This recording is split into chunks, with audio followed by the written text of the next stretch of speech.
ഏവർക്കും DLEDുമായി ബന്ധപ്പെട്ട ഏറ്റവും പുതിയ വീഡിയോയിലേക്ക് സ്വാഗതം. DLED 2026-28 അപേക്ഷയുമായി ബന്ധപ്പെട്ട എല്ലാ വിവരങ്ങളും ഈ വീഡിയോയിൽ വിശദീകരിക്കുന്നുണ്ട്. ജനറൽ DLED എന്താണ്, ലാംഗ്വേജ് DLED എന്താണ്, ലാംഗ്വേജ് DLED എങ്ങനെയാണ് അപേക്ഷിക്കേണ്ടത്, ജനറൽ DLED എങ്ങനെയാണ് അപേക്ഷിക്കേണ്ടത്, ലാംഗ്വേജ് DLED കോഴ്സിൽ ഏതൊക്കെ സബ്ജക്റ്റ് ആണ് വരുന്നത്, ലാംഗ്വേജ് DLED കോളേജുകൾ കേരളത്തിൽ എവിടെയൊക്കെയാണുള്ളത്, അപേക്ഷ ഓൺലൈനായി എങ്ങനെയാണ് അപേക്ഷിക്കേണ്ടത്, അപേക്ഷിക്കുന്നതിന് മാതൃക, അപേക്ഷിക്കുന്ന സമയത്ത് എന്തൊക്കെ സർട്ടിഫിക്കറ്റുകൾ ആവശ്യമാണ്, അപേക്ഷിക്കുന്ന സമയത്ത് എന്തൊക്കെ ശ്രദ്ധിക്കേണ്ടതായിട്ടുണ്ട്, അപേക്ഷാ ഫീസ് എത്രയാണ്, കോളേജുകൾ സെലക്ട് ചെയ്യേണ്ട രീതി എങ്ങനെയാണ് തുടങ്ങി DLED അപേക്ഷയുമായി ബന്ധപ്പെട്ട എല്ലാ കാര്യങ്ങളും വളരെ വിശദീകരിച്ച് തന്നെ ഈ വീഡിയോയിൽ പറയുന്നുണ്ട്. വീഡിയോ സ്കിപ്പ് ചെയ്യാതെ അവസാനം വരെ കാണുക. വീഡിയോ ഇഷ്ടപ്പെട്ടാൽ ലൈക്ക് ചെയ്യുക, നിങ്ങളുടെ വിലയേറിയ അഭിപ്രായം കമന്റ് ബോക്സിനകത്ത് രേഖപ്പെടുത്തുക. അതുകൂടാതെ നിങ്ങൾ എന്തെങ്കിലും സംശയങ്ങൾ ഇനിയും ബാക്കിയുണ്ടെങ്കിൽ കമന്റ് ബോക്സിനകത്ത് രേഖപ്പെടുത്തിയാൽ കൃത്യമായി മറുപടി നൽകുന്നതാണ്. I am Amal, you are watching RM Vlogs. ഇനി നമുക്ക് ഈ വീഡിയോയിൽ ചർച്ച ചെയ്യുന്ന ഓരോ സബ്ജക്റ്റ് ആയിട്ട് എടുത്ത് നോക്കാം. ഈ വീഡിയോയിൽ നമ്മൾ ചർച്ച ചെയ്യുന്നത് DLED അപേക്ഷ എങ്ങനെ തെറ്റുകൂടാതെ പൂരിപ്പിക്കാം,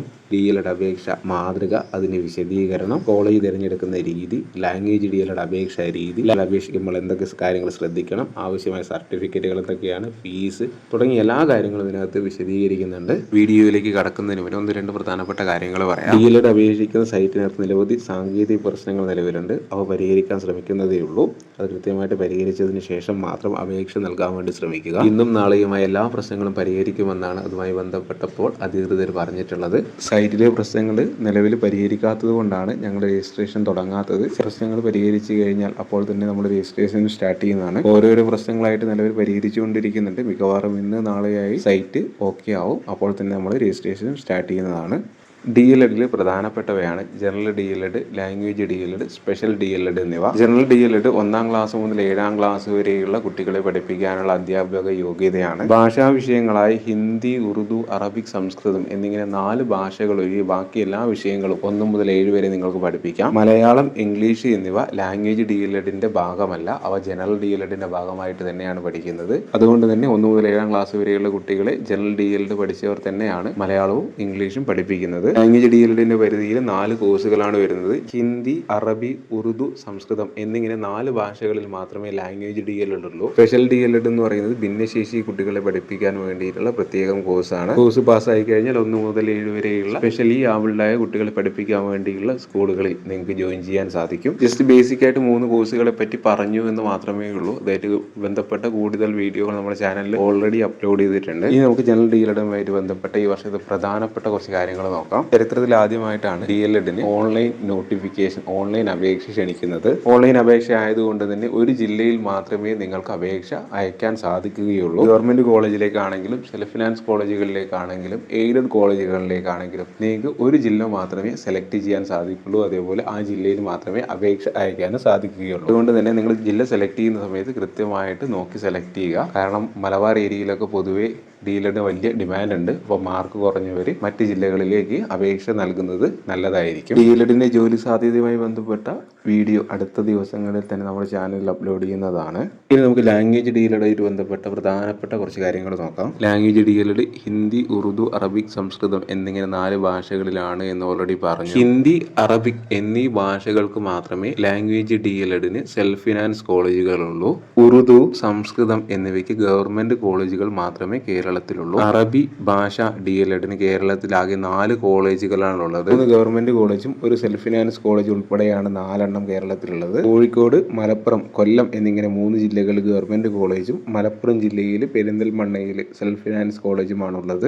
ഹിന്ദിയുടെ കേസിൽ 2 ഗവൺമെന്റ് കോളേജുകളാണുള്ളത്. ഒന്ന് തിരുവനന്തപുരത്തും ഒന്ന് തൃശ്ശൂരുമാണ്. ഹിന്ദിക്ക് 3 സെൽഫ് ഫിനാൻസ് കോളേജുകളാണുള്ളത്. അതിൽ 2 എണ്ണം മലപ്പുറത്താണ്, ഒന്ന് പത്തനംതിട്ടയിലാണ്. അതിന് ലിസ്റ്റും സ്ക്രീനിൽ കൃത്യമായിട്ട് കൊടുത്തിട്ടുണ്ട്. സംസ്കൃതത്തിന് കേരളത്തിലാകെ ഒരു കോളേജ് മാത്രമേ ഉള്ളൂ. അത് കോഴിക്കോട് ഡയറ്റ് വടകരയിലാണ്. അവിടെ 50 സീറ്റ് സംസ്കൃതത്തിനുണ്ട്. ഉറുദുവിന് കേരളത്തിൽ 2 കോളേജുകളാണുള്ളത്. ഒന്ന് കോഴിക്കോടും ഒന്ന് മലപ്പുറത്തുമാണ്. കോഴിക്കോടുള്ള കോളേജിന്റെ അവിടെ നിങ്ങൾക്ക് അറബിക്കിന്റെ കേസിലാണെങ്കിലും അതേപോലെ ഉറുദുവിന്റെ കേസിലാണ് വുമൺ എന്ന് കാണാൻ പറ്റും. എന്നാൽ അവിടെ വുമൺസിനെയും അതേപോലെ മെന്നിനെയും എടുക്കുന്നുണ്ട്. കോമൺ ആയിട്ടുള്ള ഒരു കോളേജാണ്, അല്ലാതെ വുമൺസിന് മാത്രമുള്ള കോളേജ് അല്ല. ലാംഗ്വേജ് DLEDന് അപേക്ഷിക്കുന്നവർ കൃത്യമായിട്ട് ശ്രദ്ധിക്കുക. കേരളത്തിൽ ആകെയുള്ള കോളേജുകളുടെ എണ്ണമാണ് ഇവിടെ പറഞ്ഞിട്ടുള്ളത്. ജില്ലാടിസ്ഥാനത്തിലുള്ള കോളേജുകളല്ല. കേരളത്തിൽ ആകെ ഇത്ര കോളേജുകൾ മാത്രമേ ഉള്ളൂ. ഇതിനകത്ത് ഏറ്റവും കൂടുതൽ ടൈറ്റ് വരുന്നത് അറബിക് ലാംഗ്വേജ് DLEDനാണ്. ബാക്കിയുള്ള ഹിന്ദി, ഉറുദു, സംസ്കൃതം സബ്ജക്റ്റുകൾക്ക് അപേക്ഷിക്കുന്ന എല്ലാവർക്കും ഗവൺമെന്റ് തന്നെ കിട്ടാറുണ്ട്. അതുകൊണ്ട് തന്നെ സെൽഫ് ഫിനാൻസ് കോളേജുകളിൽ സീറ്റ് ഒഴിഞ്ഞ് കിടക്കാറാണ് പതിവുള്ളത്. എന്നിരുന്നാലും നിങ്ങൾ സെൽഫ് ഫിനാൻസ് കോളേജിലും കൂടെ അപേക്ഷ നൽകുക. കോളേജ് സെലക്ട് ചെയ്യേണ്ടത് നിങ്ങളാണ്. നിങ്ങൾക്ക് ഇഷ്ടമുള്ള കോളേജിൽ നിങ്ങൾക്ക് സെലക്ട് ചെയ്യാം. ജില്ലാടിസ്ഥാനത്തിൽ നോക്കുന്നവർക്ക്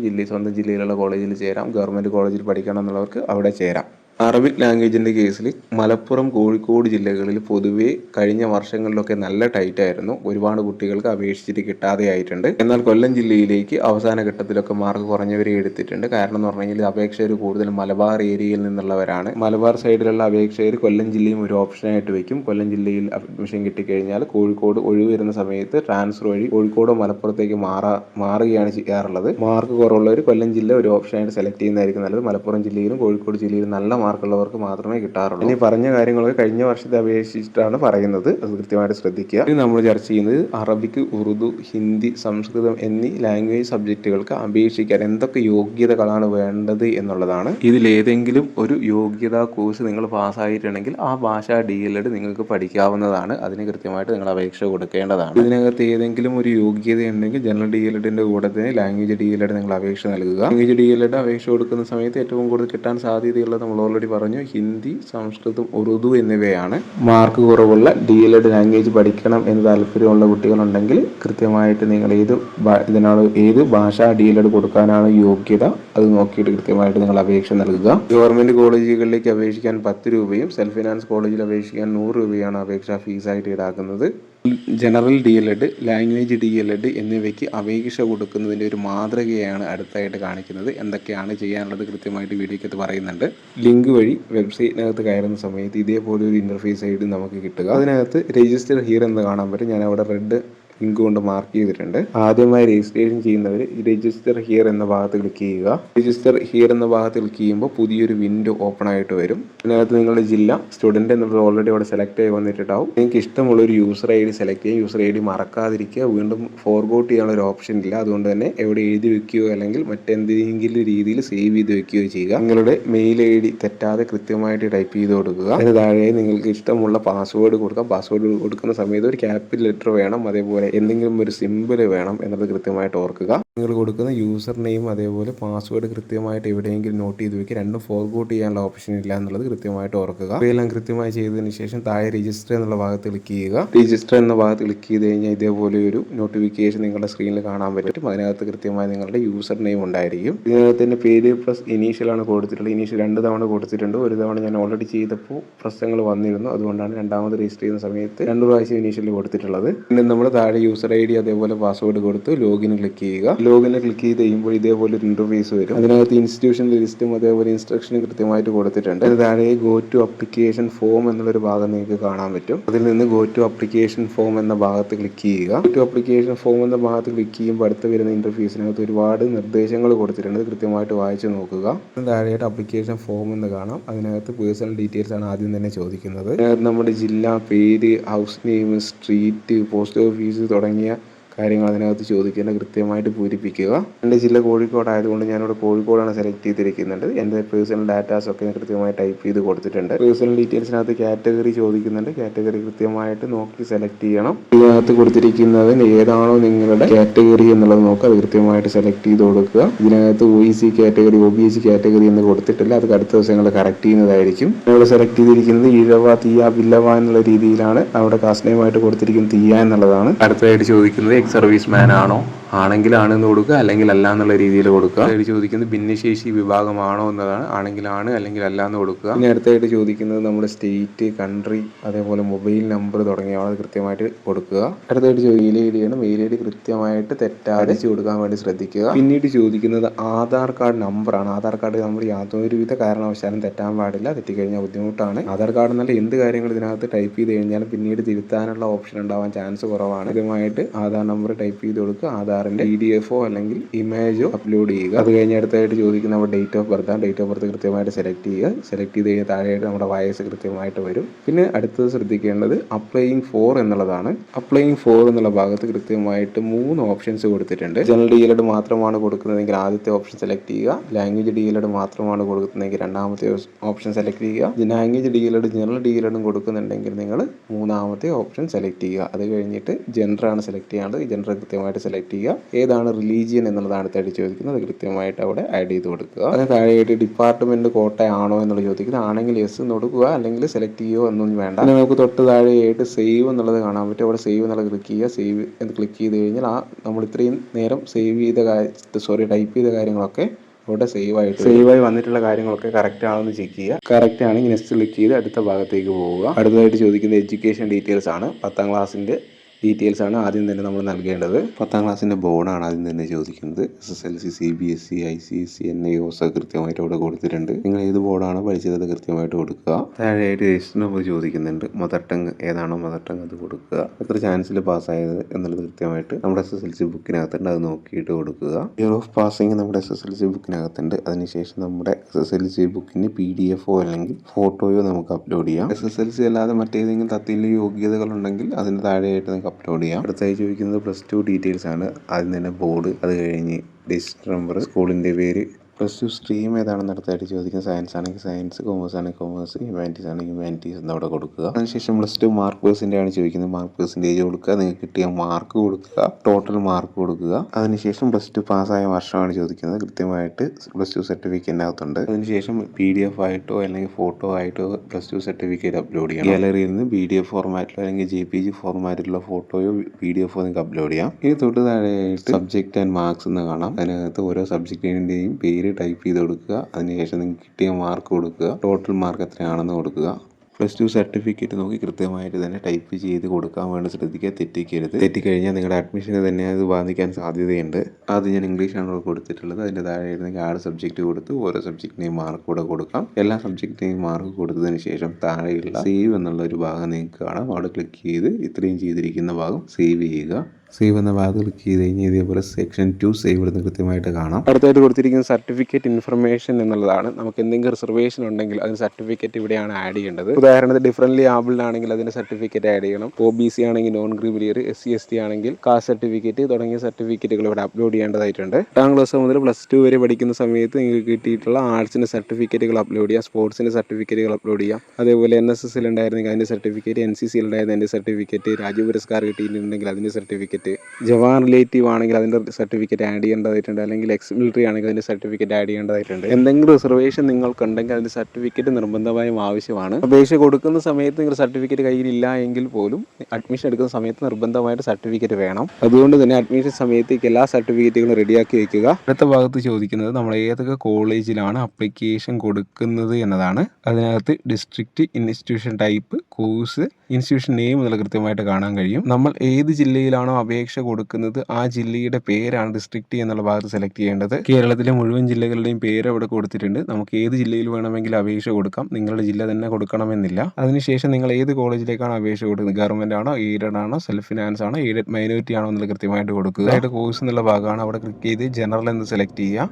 നമ്മൾ എയ്ഡഡ് ആണ് സെലക്ട് ചെയ്തതെങ്കിൽ എയ്ഡഡ് കോളേജുകൾ ലിസ്റ്റിൽ ഇൻസ്റ്റിറ്റ്യൂഷൻ നെയിമിനകത്ത് കാണാൻ പറ്റും. ഇൻസ്റ്റിറ്റ്യൂഷൻ ടൈപ്പിനകത്ത് ഗവൺമെന്റ് സെലക്ട് ചെയ്ത ഗവൺമെന്റ് കോളേജുകളും, സെൽഫ് ഫിനാൻസ് സെലക്ട് ചെയ്ത സെൽഫ് ഫിനാൻസ് കോളേജുകളും, എയ്ഡഡ് സെലക്ട് ചെയ്ത എയ്ഡഡ് കോളേജുകളും, എയ്ഡഡ് മൈനോറിറ്റി സെലക്ട് ചെയ്ത എയ്ഡഡ് മൈനോറിറ്റി കോളേജുകളും നമുക്ക് ഇൻസ്റ്റിറ്റ്യൂഷൻ ടൈപ്പിനകത്ത് കാണാൻ പറ്റും. പറഞ്ഞ കാര്യങ്ങൾ കൃത്യമായിട്ട് മനസ്സിലായെന്ന് തോന്നുന്നു. എന്തെങ്കിലും സംശയം ഉണ്ടെങ്കിൽ കമന്റ് ബോക്സിനകത്ത് രേഖപ്പെടുത്തിയാൽ മതിയാകും. കൃത്യമായി മറുപടി നൽകുന്നതാണ്. നിങ്ങൾക്ക് ഇഷ്ടമുള്ള കോളേജുകളിൽ അപേക്ഷ കൊടുക്കാം. ഗവൺമെന്റ് ഇന്ന് കൊടുക്കണം നിർബന്ധമില്ല, സെൽഫ് ഫിനാൻസ് കൊടുക്കണം നിർബന്ധമില്ല. നിങ്ങൾക്ക് താല്പര്യമുണ്ടെങ്കിൽ മാത്രം കൊടുത്താൽ മതിയാകും. അതായത് നിങ്ങൾ ഗവൺമെന്റ് കോളേജുകളിൽ മാത്രമാണ് കൊടുക്കാൻ താല്പര്യമെങ്കിൽ നിങ്ങൾക്ക് ഗവൺമെന്റ് കോളേജ് മാത്രം കൊടുക്കുക. സെൽഫ് ഫിനാൻസിൽ കൊടുക്കണമെന്നില്ല. എൻ്റെ അഭിപ്രായത്തിൽ ഗവൺമെന്റും അതേപോലെ സെൽഫ് ഫിനാൻസും കൊടുക്കുന്നതാണ് നല്ലത്. കാരണം ചിലപ്പോൾ ഗവൺമെന്റിൽ ടൈറ്റ് ഉണ്ടെങ്കിൽ സെൽഫ് ഫിനാൻസിൽ കിട്ടും. ഈ ലിസ്റ്റിനകത്ത് ചില കോളേജുകളുടെ പേരില്ല എന്നുള്ളൊരു കംപ്ലൈന്റ് ഉണ്ടായിരുന്നു. നിലവിലത് പരിഹരിച്ച് വരുന്നതേ ഉള്ളൂ. എന്നിരുന്നാൽ അപേക്ഷ കൊടുക്കുന്ന സമയത്ത് കൃത്യമായിട്ട് നോക്കി തന്നെ കൊടുക്കുക. നിങ്ങൾക്ക് ഇഷ്ടമുള്ള കോളേജുകളിൽ അപേക്ഷ കൊടുക്കാം. മാർക്ക് കുറഞ്ഞ കുട്ടികൾ തെക്കൻ ജില്ലകളിലേക്ക് അപേക്ഷ കൊടുക്കുന്നതായിരിക്കും നല്ലത്. അതുമായി ബന്ധപ്പെട്ട് എന്തെങ്കിലും സംശയമുള്ളത് നമ്മുടെ ഗ്രൂപ്പിനകത്ത് ജോയിൻ ചെയ്തിട്ട് പേഴ്സണലായിട്ട് മെസ്സേജ് അയച്ച് കഴിഞ്ഞാൽ കൃത്യമായി കൃത്യമായിട്ട് പറഞ്ഞിരുന്നതാണ്. ഇനി അടുത്തത് ലാംഗ്വേജ് DLEDുമായിട്ട് ബന്ധപ്പെട്ട അപേക്ഷ ഡീറ്റെയിൽസ് ആണ് കൊടുത്തിട്ടുള്ളത്. ലാംഗ്വേജ് DLED അപേക്ഷിക്കാത്തവർ ഈ ഒരു ഭാഗം മൈൻഡ് ചെയ്യേണ്ടതില്ല. എന്നാൽ ലാംഗ്വേജ് DLED അപേക്ഷിക്കുന്നവർ കൃത്യമായിട്ട് ശ്രദ്ധിക്കുക. അവിടെ ലാംഗ്വേജ് എന്നുള്ള ഭാഗത്ത് കൃത്യമായിട്ട് 4 ലാംഗ്വേജ് കൊടുത്തിട്ടുണ്ട്. അതിനകത്ത് നിങ്ങൾക്ക് ഏത് ലാംഗ്വേജ് ആണ് കൊടുക്കാൻ താല്പര്യമുള്ളത് ആ ലാംഗ്വേജ് സെലക്ട് ചെയ്യുക. ഹിന്ദി, അറബി, ഉറുദു, സംസ്കൃതം എന്നിങ്ങനെ 4 ഭാഷകളിൽ മാത്രമേ ലാംഗ്വേജ് DLED ഉള്ളൂ എന്ന് കൃത്യമായിട്ട് ഓർത്ത് വയ്ക്കുക. മലയാളം, ഇംഗ്ലീഷ് എന്നിവ ജനറൽ DLEDന്റെ ഭാഗമായിട്ടാണ് വരുന്നത്. നിങ്ങൾ ഏത് ലാംഗ്വേജിനാണോ കൊടുക്കാൻ ആഗ്രഹിക്കുന്നത് കൃത്യമായിട്ട് സെലക്ട് ചെയ്യുക. അഥവാ നിങ്ങൾ ഒന്നിൽ കൂടുതൽ ഭാഷയിൽ ലാംഗ്വേജ് DLED ആപ്ലിക്കേഷൻ കൊടുക്കുന്നുണ്ടെങ്കിൽ അവിടെ ആഡ് റോ എന്നുള്ളിടത്ത് ക്ലിക്ക് ചെയ്തിട്ട് 2 ഭാഷകൾ കൊടുക്കാവുന്നതാണ്. ഇനി നമുക്ക് ഓരോ ഭാഷ DLEDും കൊടുക്കാൻ എന്തൊക്കെ യോഗ്യതകളാണ് വേണ്ടത് എന്നുള്ളത് നോക്കാം. ഹിന്ദി ഭാഷ DLED അപേക്ഷിക്കാനുള്ള യോഗ്യതകളാണ് നിങ്ങൾക്ക് സ്ക്രീനിൽ കാണാൻ കഴിയുന്നത്. ഇതിനകത്ത് ഏതെങ്കിലും ഒരു യോഗ്യത ഉണ്ടെങ്കിൽ നിങ്ങൾക്ക് അപേക്ഷിക്കാം.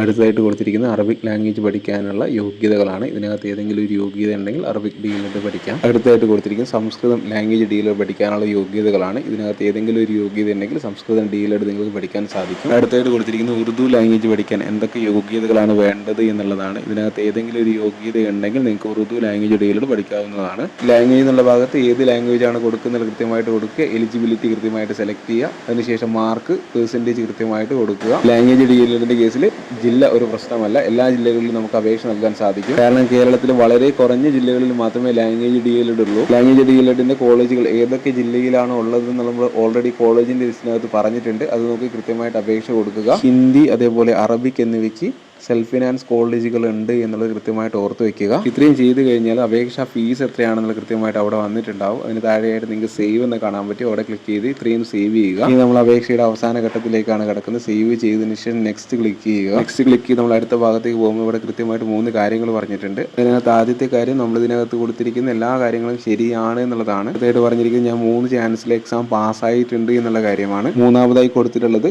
ഈ അക്കാദമിക വർഷം മറ്റൊരു ജില്ലയിൽ ഞാൻ അപേക്ഷ കൊടുത്തില്ല, ഒരു ജില്ലയിൽ മാത്രമേ അപേക്ഷ കൊടുത്തിട്ടുള്ളൂ എന്ന കാര്യമാണ്. അടുത്തായിട്ട് കൊടുത്തിരിക്കുന്ന ഡേറ്റ് ആണ്. നിങ്ങൾ അപേക്ഷ കൊടുക്കുന്ന ഡേറ്റ് കൃത്യമായിട്ട് അവിടെ കൊടുക്കുക. അതിന് തൊട്ട് താഴെയായി പ്ലേസ് കൊടുത്തിട്ട് നിങ്ങളുടെ സ്ഥലം കൃത്യമായിട്ട് ടൈപ്പ് ചെയ്ത് കൊടുക്കുക. അടുത്തായിട്ട് അപ്ലോഡ് ചെയ്യേണ്ടത് സിഗ്നേച്ചർ ആണ്. സിഗ്നേച്ചർ 50 KB കൂടാൻ പാടില്ല. സിഗ്നേച്ചർ അപ്ലോഡ് ചെയ്തതിന് ശേഷം ഫോട്ടോയാണ് അപ്ലോഡ് ചെയ്യുന്നത്. ഫോട്ടോയാണെങ്കിൽ സിഗ്നേച്ചർ ആണെങ്കിൽ 50 KB കൂടാൻ പാടില്ല എന്ന് കൃത്യമായിട്ട് ഓർക്കുക. അതിനുശേഷം താഴെ ഭാഗത്തുള്ള സേവ് ക്ലിക്ക് ചെയ്യുക. സേവ് ക്ലിക്ക് ചെയ്ത് കഴിഞ്ഞാൽ അത്രയും നേരം ചെയ്തിരിക്കുന്ന എല്ലാ കാര്യങ്ങളും സേവ് ആകുന്നതാണ്. ഫസ്റ്റ് മുതൽ ലാസ്റ്റ് വരെയുള്ള എല്ലാ കാര്യങ്ങളും കൃത്യമായിട്ട് അവിടെ സേവ് ആയിട്ടുണ്ടാവും. അതിനകത്ത് എന്തെങ്കിലും തെറ്റുകളുണ്ടോ എന്നുള്ളത് കൃത്യമായിട്ട് നിങ്ങൾക്ക് പരിശോധിക്കാവുന്നതാണ്. തെറ്റുകളുണ്ടെങ്കിൽ വീണ്ടും തിരുത്തി സേവ് ചെയ്താൽ മതിയാകും. തെറ്റുകളില്ല എന്ന് ഉറപ്പുവരുത്തിയതിനു ശേഷം നെക്സ്റ്റ് കൺഫർമേഷൻ എന്നുള്ള ഭാഗത്ത് ക്ലിക്ക് ചെയ്യുക. നെക്സ്റ്റ് കൺഫർമേഷൻ എന്നുള്ള ഭാഗത്ത് ക്ലിക്ക് ചെയ്യുന്ന സമയത്ത് നമുക്ക് പേയ്മെന്റ് പേജിലേക്കാണ് പോകുന്നത്. കൃത്യമായിട്ട് നമ്മുടെ ATM ഡീറ്റെയിൽസും കാര്യങ്ങളും അടിച്ചു കൊടുത്തു കഴിഞ്ഞാൽ പേയ്മെന്റ് നടക്കുന്നതാണ്. ഞാനിവിടെ പേയ്മെന്റ് ചെയ്തിട്ടില്ല, അതുകൊണ്ടാണ് ആ ഭാഗത്തേക്ക് പോവാത്തത്. പേയ്മെന്റ് ചെയ്യാൻ SBI ഉപയോഗിക്കുന്നതാണ് ഏറ്റവും കൂടുതൽ ബെറ്റർ. കൃത്യമായി കാർഡ് ഡീറ്റെയിൽസ്, കാർഡിന്റെ വാലിഡിറ്റി, അതേപോലെ CVV എന്നിവ നൽകി OTP അടിച്ചു കൊടുത്തു കഴിഞ്ഞാൽ നമ്മുടെ പേയ്മെന്റ് സക്സസ്ഫുൾ എന്നുള്ള രീതിയിൽ കാണിക്കും. അതിനുശേഷം ലഭിക്കുന്ന ഫൈനൽ PDF സേവ് ചെയ്ത് വെക്കേണ്ടതാണ്, അല്ലെങ്കിൽ പ്രിന്റ് ഔട്ട് എടുത്ത് സൂക്ഷിക്കേണ്ടതാണ്. കാരണം ഭാവിയിൽ നമ്മൾ കൊടുത്തിരിക്കുന്ന അപേക്ഷയിൽ നിന്ന് വ്യത്യസ്തമായിട്ടാണ് അലോട്ട്മെന്റിൽ വരുന്നതെങ്കിൽ നമുക്ക് തെളിവായിട്ട് ഈ ഒരു PDF മാത്രമേ ഉണ്ടാവുള്ളൂ. അതുകൊണ്ട് തന്നെ പ്രിന്റ് എടുത്തോ അല്ലെങ്കിൽ മെയിൽ IDയിലോ നിങ്ങൾ സേവ് ചെയ്ത് സൂക്ഷിക്കുക.